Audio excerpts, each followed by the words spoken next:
오늘 말씀은 제목은 해방의 기쁨, 회복의 사역이라는 말씀 제목으로 하나님께 말씀 전하겠습니다. 오늘은 우리나라가 주권을 잃어버렸다가 다시 해방이 된 광복 80주년입니다. 다들 오늘 어떻게 지내셨습니까? 태극기는 다셨습니까? 요즘 점점 태극기를 안 다는 것 같아요. 요즘 태극기의 문화가 좀 사라진 것 같은데, 저는 요즘 달리기를 열심히 하고 있습니다. 많은 이들이 오늘 달리기를 하시는 친구들은 8.15km 정도를 뛰는 좀 기념을 하고요. 좀 더 몸이 되시는 분은 81.5km를 뛰는 그런 행사를 하기도 합니다. 저도 오늘 아침에 기도회 끝나고 혼자 8.15km를 마치고 왔습니다. 그리고 어제는 특별히 8월 14일 이 러닝 크루인데요. 어떤 달리기를 했냐면은 8월 14일 날 위안부 여성 피해자들을 기억하며 기부하는 달리기를 하고 왔습니다. 전쟁과 여성의 인권 박물관을 관람하고 피해 여성들을 알리고 있는 운동을 하고 왔는데요.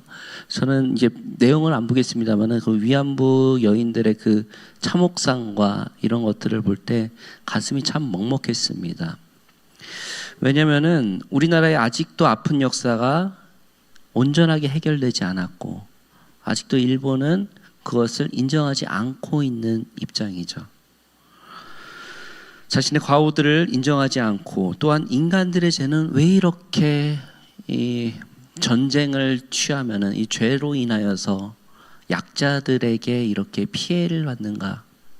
꼭 전쟁을 시작을 하면 그 폭력이 노약자, 어린아이, 여성들에게 침투하게 되는가라는 것을 깊게 고민하게 되었습니다. 인간의 욕심 때문에 지배하려고 하고 착취하려고 하고 폭력을 행사할까라는 그런 막막한 생각이었죠. 도대체 이게 뭐가 연관이 있냐. 또 가슴 아픈 이야기는 우리나라 또한 베트남에서 베트남 여성들을 그렇게 성폭력을 했다라는 것도 우리가 불편한 진실 중에 하나라는 것이죠. 이게 인간의 죄라는 것은 이게 다 연결이 되어 있다는 겁니다. 우리만 뭐 피해받았다고 하는 게 우리 또한 죄인의 모습이라는 것이죠. 오늘은 저는 광복 80주년을 맞이하여서 아직도 우리나라의 수많은 고통과 아픔, 그리고 아직도 해결되지 못한 이 나라의 문제를 오늘 말씀에 비추어 보고자 합니다.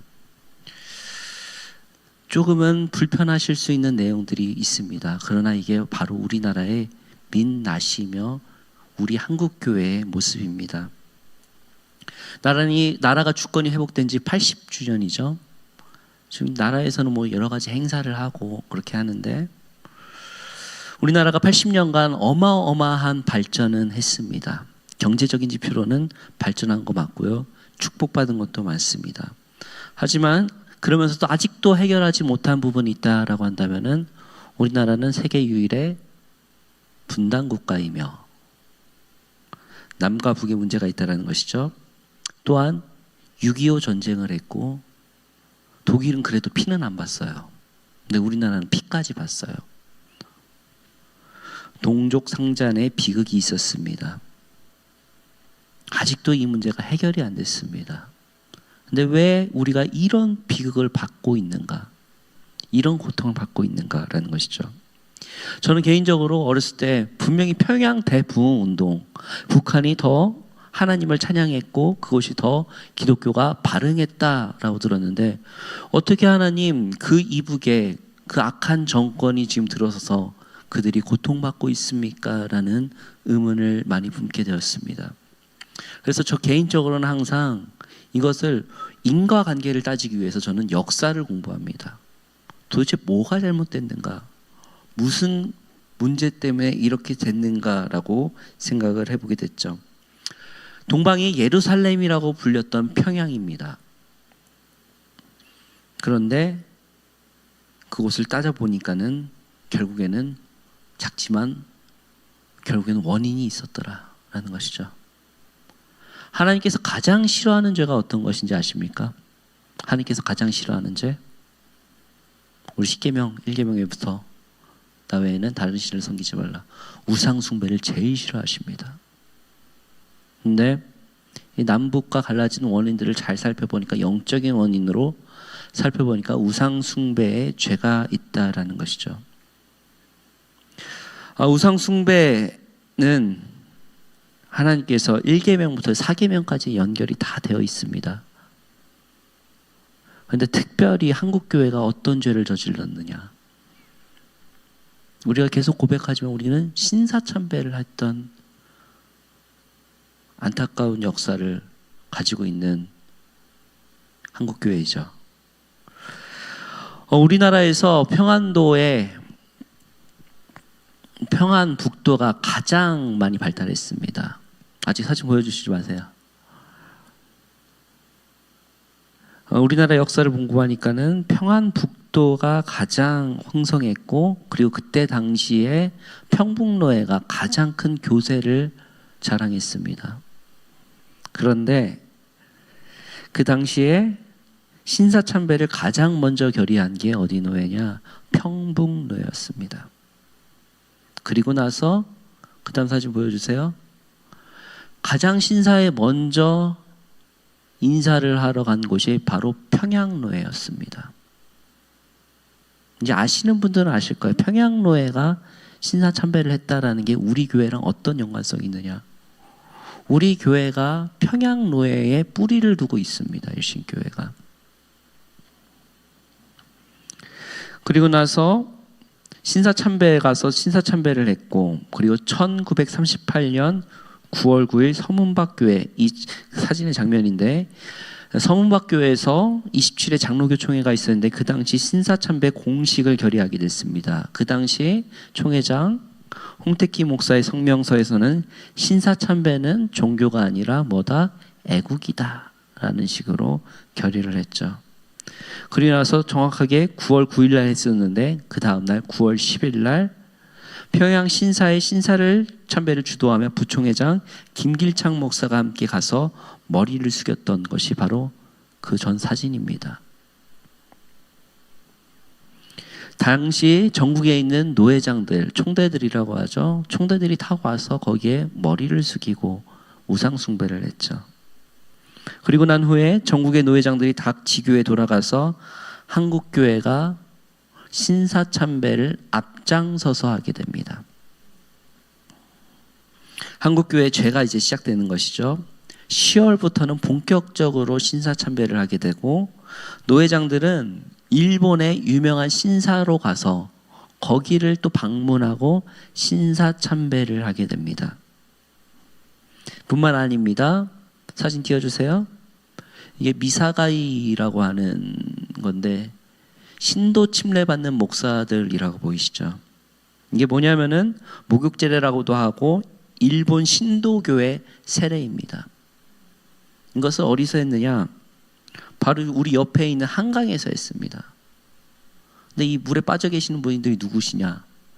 목사들이에요.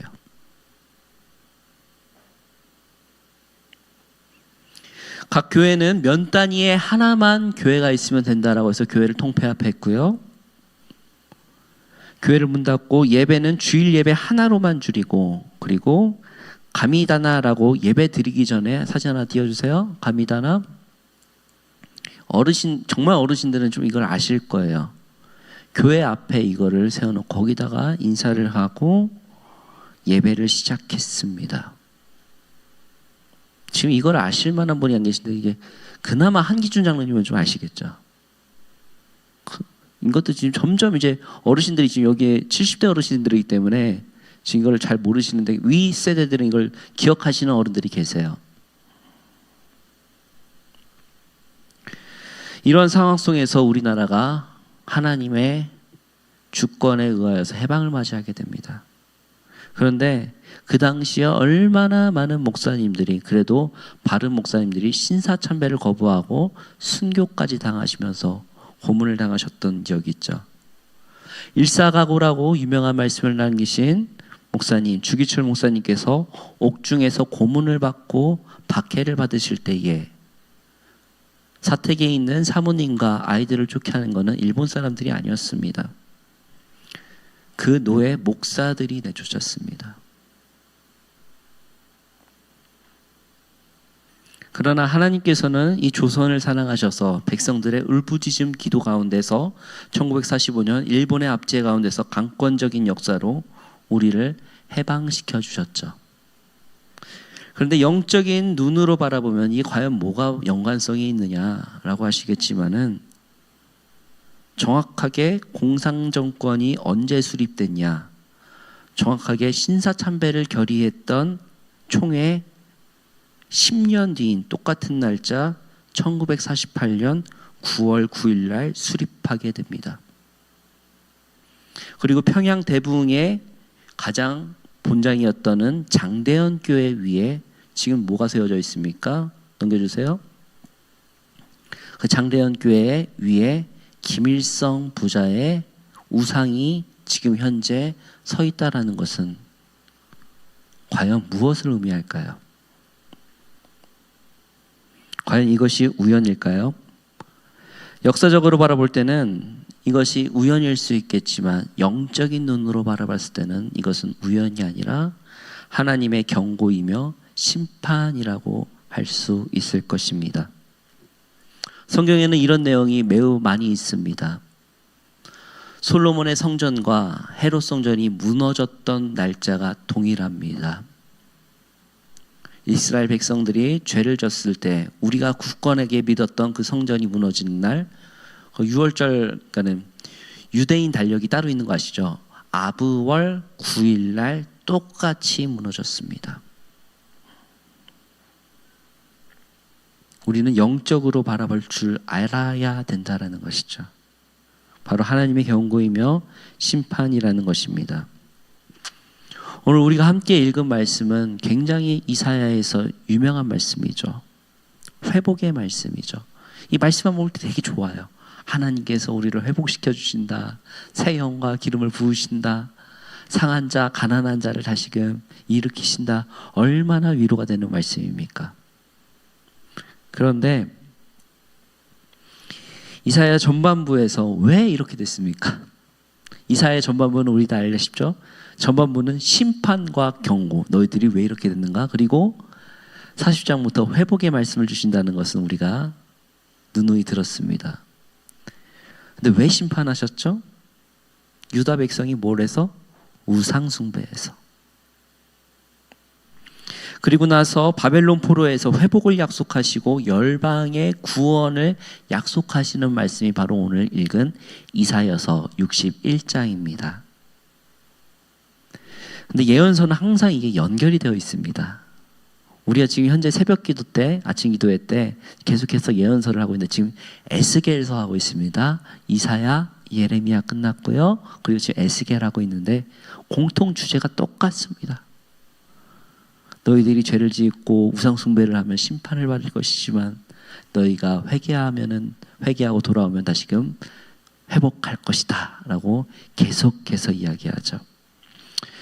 예레미야 생각해 보십시오. 얼마나 울부짖었습니까? 너희들 회개해라, 돌아와라, 정 안 되거든 바벨론한테 항복해라, 이것이 하나님의 길이다라고 그렇게 말했는데도 맞기까지 하고 심지어 죽임까지 당한 게 예레미야입니다. 그리고 에스겔은요, 바벨론 포로에 잡혀가 있는 백성들을 위로하며 여기서 다시금 준비하고 하나님의 새 영과 새 뜻을 바라보라 라고 말씀하는 내용이 바로 오늘 계속해서 우리가 새벽 기도 때 하고 있는 새벽 기도의 말씀입니다. 근데 핵심이 무엇이냐면은 다시금 말씀드립니다. 너희가 뭘 하면은 회개하고 돌이키면은 내가 다시금 회복시킬 것이다 라는 것입니다. 에스겔 유명한 말씀 36장 26절에서 28절 한번 같이 읽어볼까요? 시작. 또 새 영을 너희 속에 두고 새 마음을 너희에게 주되 너희 육신에서 굳은 마음을 제거하고 부드러운 마음을 줄 것이며 또 내 영을 너희 속에 두어 너희로 내 율례를 행하게 하리니 너희가 내 규례를 지켜 행할지라. 내가 너희 조상에게 준 땅에서 너희가 거주하며 내 백성이 되고 나는 너희 하나님이 되리라. 아멘. 이 말씀께서는 하나님이 에스겔에게 주시는 복음, 이스라엘이 어떻게 회복될 것이다 라고 말씀하시는 것입니다. 근데 여기에 단서가 있다라고 하면은 하나님께서 이스라엘 백성을 해방시켜 주는 것은 이스라엘의 공로가 아니라 하나님 나라의 영광을 위하여라고 말씀하고 계십니다. 이 말씀은 우리하고도 동일하게 연관되어 있죠. 우리 대한민국이 물론 독립운동하신 분들 많이 계시죠. 근데 우리나라가 잘해서 해방이 된 게 아니라 하나님의 뜻이 있기 때문에 해방시켜 준다라는 것입니다. 선지서는 항상 회개를 강조하죠. 그러나 우리 가운데 의문이 들 수 있습니다. 내가 신사참배를 한 것도 아닌데 내가 왜 회개해야 되냐라는 생각을 할 수도 있죠. 상식적으로는 이게 말이 됩니다. 그러나 영적으로는 이게 말이 안 됩니다. 왜냐하면 영적으로는요, 공동체성을 갖고 있기 때문에 이것이 아직도 회개의 그 기도가 차지 않으면은 그것은 누가 감당해야 된다? 우리가 감당해야 될 줄을 믿습니다. 영적인 시선으로 볼 때는 아직도 그 회개가 다 차지 않았으면은 아직도 그것이 우리의 죄요, 한국교회의 죄라는 것입니다. 그렇기 때문에 많은 성경의 사람들은 조상들의 죄를 회개했습니다. 가장 대표적인 조상들의 회개기도 느헤미야 1장 5절에서 7절 말씀입니다. 함께 읽겠습니다. 시작. 이르되 하늘의 하나님 여호와 크고 두려우신 하나님이여 주를 사랑하고 주의 계명을 지키는 자에게 언약을 지키시며 긍휼을 베푸시는 주여 간구하나이다. 이제 종이 주의 종들인 이스라엘 자손을 위하여 주야로 기도하오며 우리는 이스라엘 자손이 주께 범죄한 죄들을 자복하오니 주는 귀를 기울이시며 눈을 여시사 종의 기도를 들으시옵소서. 나와 내 아버지의 집이 범죄하여 주를 향하여 크게 악을 행하여 주께서 주의 종 모세에게 명령하신 계명과 규례를 지키지 아니하였나이다. 아멘. 느헤미야가 뭐라고 합니까? 우리 이스라엘 백성이 주께 범죄한 죄들을 자복합니다. 나와 내 아버지의 집이 범죄했습니다. 우리 조상들의 지은 죄를 회개하며 민족 공동체의 죄는 개인의 죄가 아니라 민족의 구성원들의 죄이며 우리들의 죄라는 것을 회개하는 기도를 하죠. 우리가 항상 회복해야 된다라고 말씀하고 있는데 성경에서는요 분명히 말씀하고 계십니다. 너희가 회개하고 돌이키면 내가 너희를 회복시키시리라 라고 말씀하는 것이죠. 역대하 7장 14절입니다. 함께 읽겠습니다. 시작. 내 이름으로 일컫는 내 백성이 그들의 악한 길에서 떠나 스스로 낮추고 기도하여 내 얼굴을 찾으면 내가 하늘에서 듣고 그들의 죄를 사하고 그들의 땅을 고칠지라. 아멘. 계속 강조합니다. 회복이 선행돼야 회개가 선행되어야 회복이 일어난다라는 것이죠. 우리 지금도 눈 가리고 아웅하고 있습니다. 80주년 성대하게 치렀습니다. 하지만 한국교회는 아직도 넘지 못한 산이 있습니다. 바로 회개의 산입니다. 80년간 성장을 했을지 모릅니다. 그러나 한국교회의 모순적인 모습은 지금 그 80년간의 아직도 모른 척하면서 회개하지 않았던 그런 모순 때문에 한국교회가 지금 무너지고 있는 것을 여러분들은 보고 계실 겁니다. 교회 전문가들은 어디에 가장 초점을 두냐면은 한국교회의 모순적인 도덕성에 의하여서 지금 다음 세대, 젊은 세대들이 떠나고 있다라고 진단합니다. 뭐가 문제일까요? 우리 가운데 아직도 있는 우상 숭배의 죄, 물질을 탐하고 있는 죄, 아직도 이게 지금 신사참배의 죄를 회개하지 못했다라는 거예요.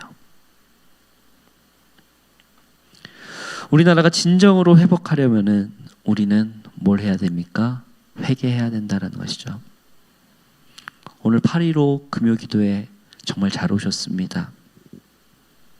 우리가 정말 회개해야 됩니다. 나의 부모의 죄, 나의 민족의 죄가 아버지 하나님 앞에 큽니다. 하나님 말씀대로 살지 못했습니다.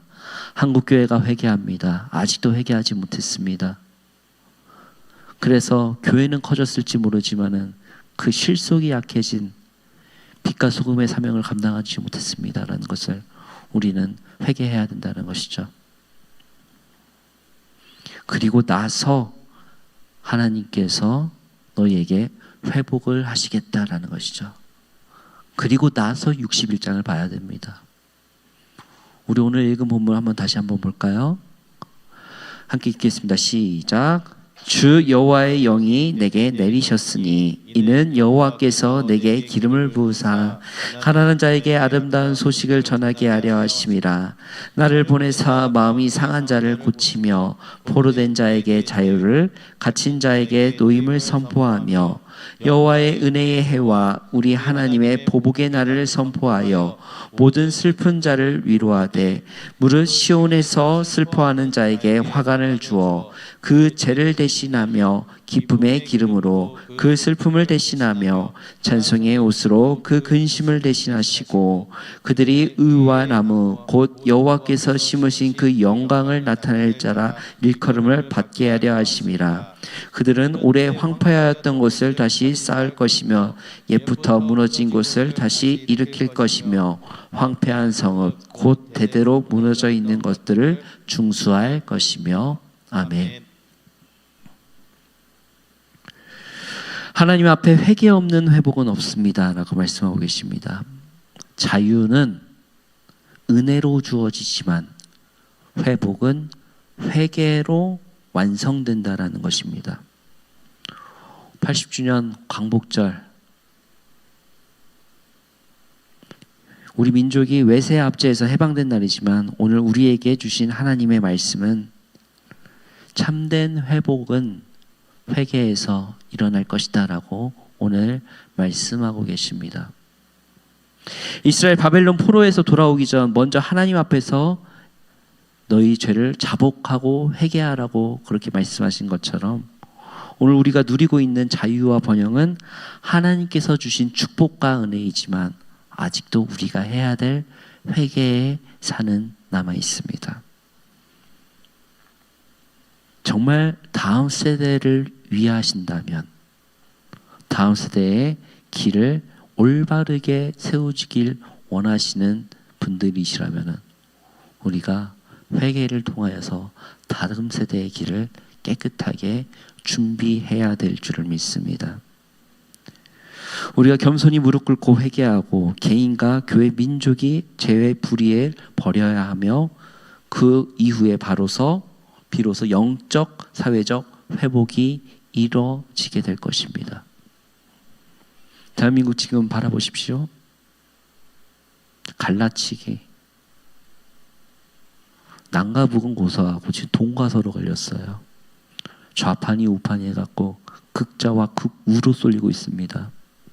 남녀 갈등 시작하고 있습니다. 세대 갈등 또한 심각합니다. 왜 그럴까요? 한국교회 회개가 부족해서 그렇습니다. 대한민국의 독립의 역사를 보면요, 거기가 얼마나 그때 당시에 우리나라가 지금처럼 기독교인들이 많지도 않았어요. 근데 대한민국의 독립 역사를 바라보면 거기 대부분 한국교회사랑 같이 합니다. 그때는 그렇게 깨어 있었는데 어쩌다가 이렇게 됐는가? 이런 모습을 회개해야 되겠죠? 하나님께서 회개하면 회복시키신다 말씀하셨습니다. 성도 여러분, 우리가 회개합시다. 우리 오늘 특별히 엘리야적 중보적 기도대의 순서였는데 우리 기도가 부족해서 그렇습니다. 이 나라가 기도가 부족하기 때문에 지금 이렇게 비극적인 상황을 맞이한 것입니다. 성도 여러분, 오늘은 특별히 회개하십시오. 여러분들이 뭐 신사참배했다고 그런 걸 정죄하는 게 아니야. 하지만 이것은 무슨 얘기다? 공동체의 죄다. 우리나라의 죄가 아직 회개가 덜 끝났다라는 것이죠. 그래서 하나님께서 회복시키신다는 그 축복을 누릴 수 있는 우리 일신의 성도들 되시기를 주님의 이름으로 축복합니다.